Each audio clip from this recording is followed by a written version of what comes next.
Hello, welcome to Statecraft IAS and Social Perspectives Sociology in Newspaper series. In this series, we shall discuss daily news articles in sociological perspective and revise relevant UPSC mains sociology concepts with the help of a newspaper on daily basis. In today's video, we have an article in open editorial page of the Hindu saying Dalits Fist of Fury. It says recent portrayals of Dalits in cinema are agnostic to Ambedkar's political principles and social ethics. The author in this article says portraying a Dalit character as a protagonist is a significant development in the Tamil cinema. Dalits are now shown as courageous men performing fantastic heroic deeds.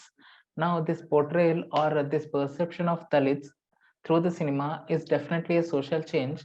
And if we link this particular phenomenon in our social perspective or social day syllabus, we can place this under sociology or social change in modern society unit in the paper one.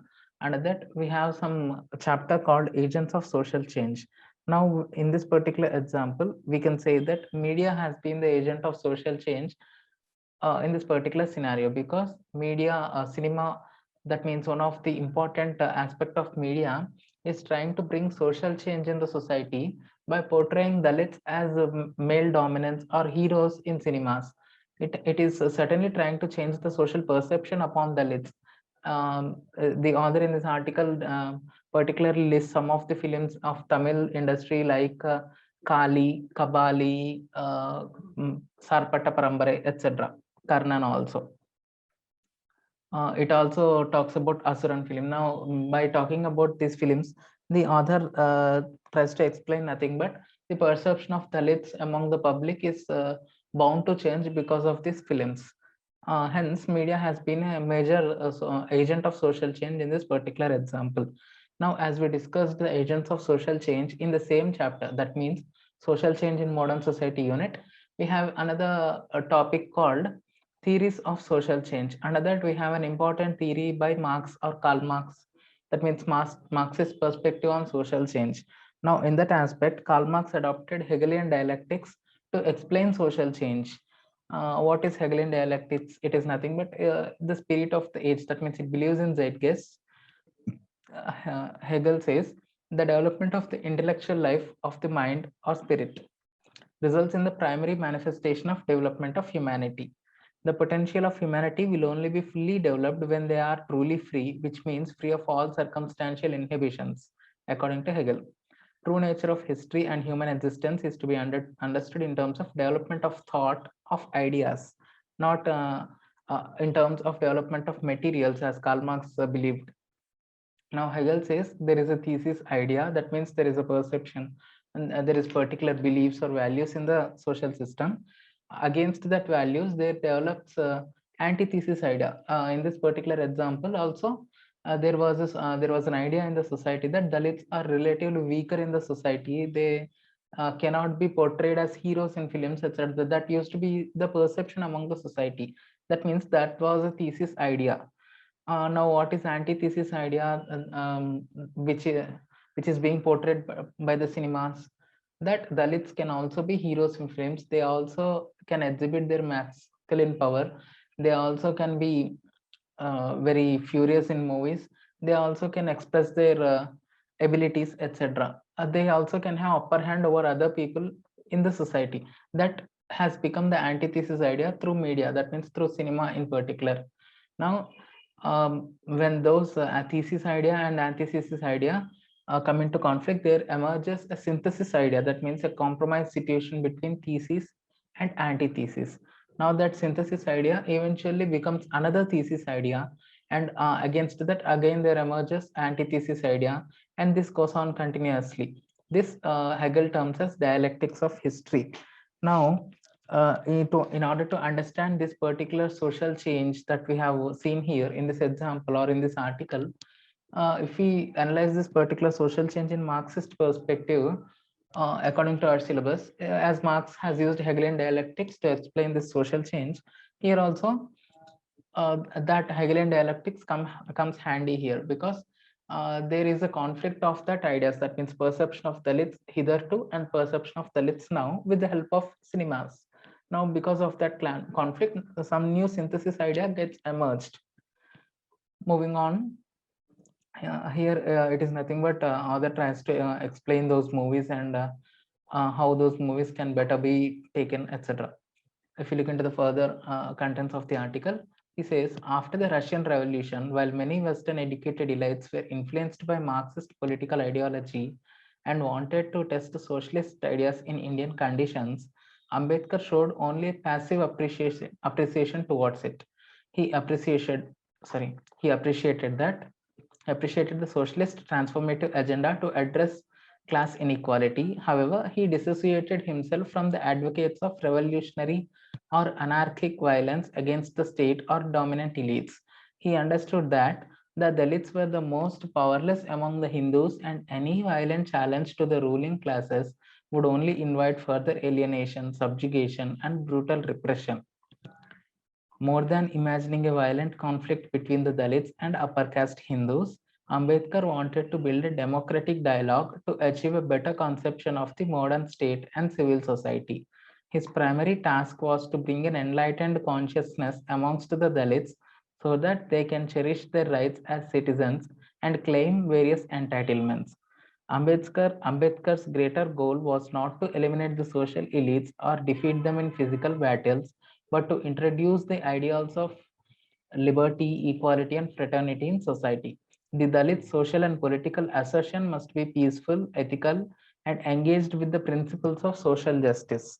This is a major contradiction or major difference between Karl Marx idea and Ambedkar's idea. Now, in exam also, we may get a question on what is Ambedkar's take on Karl Marx class struggle, or what is Ambedkar's take on the depressed classes? How do you think? How do you differentiate between Karl Marx and Ambedkar to overcome the oppression of the higher classes? These kind of questions may come, and these particular paragraphs become very handy in answering such type of questions. If we look into the Karl Marx class struggle, here, Karl Marx says there are two classes in the society. One is have class, and the other one is have not class. Have class get hold of the means of production. That means capital or labor, land, etc. Now, have not class are deprived of those means of production. Because of this deprivation, have class are perceived to be higher in status in the society, and they certainly employ more power with them. Because of that power, have class will certainly exploit the have not class, and that is economic exploitation in particular. And because of that exploitation, have not class are further deprived of the means in the society. They become underprivileged section. Now, if there is no common consciousness among the those people who are have not class, among the have not class, that is termed as class in itself by Karl Marx. And when there emerges common consciousness eventually, that becomes class for itself, says Karl Marx. With that common consciousness comes sense of oneness. That means subjective realization of objective reality is developed according to Karl Marx with that common consciousness. This is particularly required to overthrow the oppressor or bargain better according to Karl Marx. That means Karl Marx's sole goal is to overthrow the oppressor through revolution, whereas Ambedkar's goal is to overthrow the oppressor or overthrow the oppression itself. Ambedkar did not want to overthrow the oppressor, he just wanted to end the oppression. How Ambedkar tried to end that oppression? By bringing in values like liberty, equality, and fraternity in the society, through which peace and ethics can be ensured and principles of social justice can be upheld. That was Ambedkar's idea to overthrow the oppression in the society, whereas Karl Marx's idea was to raise against the have class and to revolt against them. And with that revolution, Karl Marx aimed to bring in peace in the society, whereas Ambedkar's aim was to bring some institutional measures like education and other moral values in the society. That means Ambedkar, in a way, moves closer to Emile Durkheim than to Karl Marx, because in criticisms to Karl Marx, Emile Durkheim also criticized Karl Marx in the same manner. Emile Durkheim accepts that with the inequality of opportunity, there comes social conflict. Up to this stage, Karl Marx and Emile Durkheim were on the same page, But here Emile Durkheim goes against Karl Marx and says that revolution is not the only solution to peace in the society or social order, but there are other institutional measures which can be adopted to bring peace and social order in the society. That was the idea of Durkheim. Now Ambedkar is also suggesting in the same manner. Ambedkar, because Ambedkar is saying that imbibing of values, morals like liberty, equality, fraternity, etc., can bring peace in the society, says Ambedkar. That means Ambedkar is trying to bring some socialization aspect to this exploitation of higher class or have class against have not class, whereas Karl Marx was somewhat radical in nature. This is the contrast and comparison between Karl Marx, Emile Durkheim, and B.R. Ambedkar. Even though if the question is not in relation to that, we can use this particular aspect or particular Ambedkar's perspective in our answers in paper 2 particularly, because paper 2 is more concerned about Indian society. That's why we can use this particular Ambedkar's observations in paper 2. We can bring in those Karl Marx and Emile Durkheim's ideas, and we can compare and contrast them if we have some sufficient time and space in our answers. Now moving on further, in the next article, there is something called right to health has taken back seat. It says plea in Supreme Court.